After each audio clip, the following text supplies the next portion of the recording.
पहलगाम हमले में गुजरात के सूरत के व्यापारी शैलेश को भी आतंकियों ने गोली मार दी। जन्मदिन मनाने के लिए शैलेश अपने पूरे परिवार के साथ पहलगाम गए हुए थे और जन्मदिन से ठीक एक दिन पहले आतंकियों ने गोली मारकर उनकी हत्या कर दी। उससे एक दिन पहले आतंकियों ने उनकी बेरहमी से हत्या कर दी। शैलेश के 9 साल के बेटे नक्श और उनकी पत्नी से हमने बातचीत की। उन्होंने जो जानकारी दी वो बेहद परेशान करने वाली है। उधर हम 10-15 मिनट ही हुआ था, हमें भूख लग रही थी तो हम खाना खा रहे थे, तभी आतंकवादी का हमला हुआ। हम छुपे, आतंकवादी ने हमें ढूंढ लिया और बोला मुसलमान अलग हो जाओ और हिंदू अलग हो जाओ, और सारे हिंदू जेंट्स को बंदूक से शूट कर दिया। किस तरह से भगदड़ मची हुई थी, किस तरह से वहाँ पे लोग से चिल्ला रहे थे, किस तरह से भागम भाग हुई थी? आतंकवादी तो किसी को चिल्लाने से मना कर रहा था या गोली से मार रहा था। उधर कम से कम 20-30 लोग थे। वहाँ पर आतंकवादी ने किस तरह से अलग अलग किसको किया था, क्या बोल रहे थे?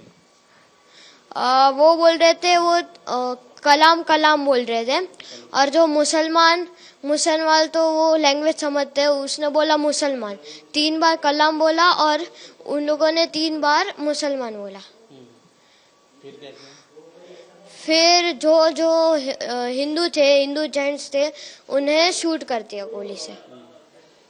जिस तरह से आतंकी गोलियां मार रहे थे, कैसे दिख रहे थे आतंकवादी?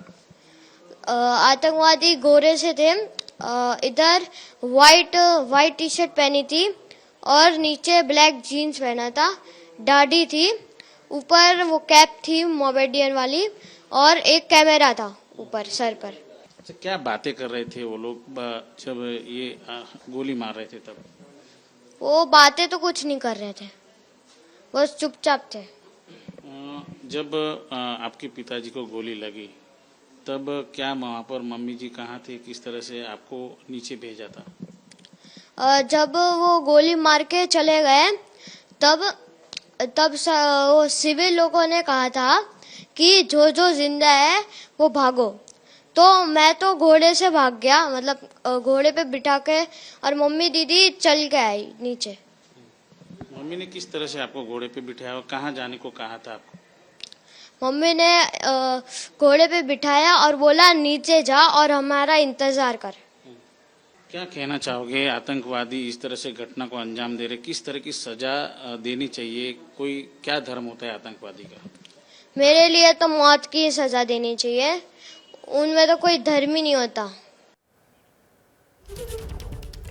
हमने पहलगाम हमले में मारे गए शैलेश भाई की पत्नी से भी बात की, जो उस वक्त वहां पर मौजूद थी जब यह हमला हुआ। उन्होंने भी कैमरे पर बताया कि आखिर आतंकियों ने किस बेरहमी के साथ वहां मौजूद सैलानियों की हत्या की।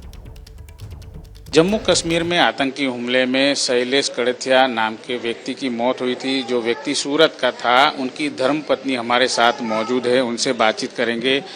शीतल जी, बताइए क्या पूरी वारदात, किस तरह से घटना घटी थी?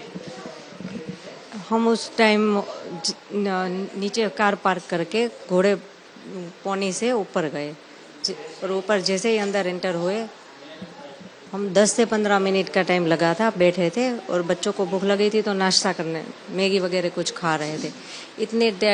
इतने टाइम में वो फायरिंग की आवाज़ सुनी, तो हमने शॉप वाले से पूछा कि भैया ये आवाज़ किस चीज़ की है, कैसी है? तो शॉप वाले ने बोला कि दीदी मैडम हमने भी आज पहली बार सुना है, वो भी डर गए थे। इतने में फिर दूसरी बार फायरिंग की आवाज़ आई, वो हमारे सामने आके खड़े रह गए और उसने बोला कि हिंदू एक तरफ हो जाओ और मुसलमान एक तरफ हो जाओ। और फिर उसने अपना वो कलाम 3 बार बोला, और जो भी मुसलमान हो गए उनको पता था कि सामने क्या आंसर देना है, तो उसने अपना आंसर मुसलमान बोला, और जो हिंदू भाई थे उन सबको गोली मार दी। जब वो आतंकी आए थे, किस दिशा से आए थे, क्या कुछ बातें कर रहे थे? वो ग्रुप में नहीं आए थे, सब अलग अलग थे। जैसे कि हमारा जो ग्रुप था वहाँ पे एक था, कहीं और ग्रुप होगा तो वहीं पे था। किसी को नहीं पता कि वो कहाँ से आए और कहाँ गायब हो गए, क्योंकि उसने हेड डाउन बोला था कि हेड डाउन रखो, अदरवाइज वो उनको भी शूट कर देता। जैसे कि हमारे सामने आगे तीन फैमिली थी, सब हम एक चेन में एक दूसरे का हाथ पकड़ के पीछे एक के पीछे, जैसे मेरे आगे मेरे हस्बैंड थे, उसके पीछे मैं थी और मेरे पीछे मेरे दोनों बच्चे, हम चारों ऐसे ही छिप के बैठे थे, इसीलिए उसको राइट चेस्ट पे गोली लगी है। हम ऐसे ही बैठे थे, उसने बोला हेड डाउन, तो हम किसी के सामने भी कुछ नहीं देखे, ना तो कोई आवाज कर रहे थे कि कहीं सबकी जान बच जाए, ये चले जाए, किसी को गोली ना मारे। पर उसने किसी पे दया नहीं दिखाई, उसने सब जो भाइयों थे ना, हिंदू भाई, सबको शूट कर दिया। और शूट करने के बाद भी वो वहीं खड़ा था, ताकि कोई आवाज ना कर सके, कोई हेल्प ना मांग सके, कुछ नहीं।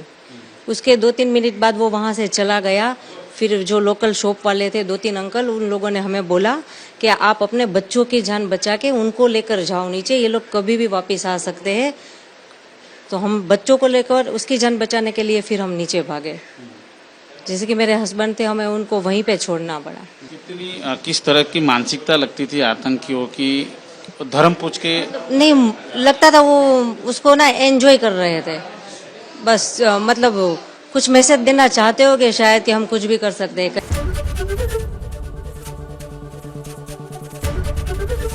एबीपी गंगा, खबर आपकी, जुबान आपकी।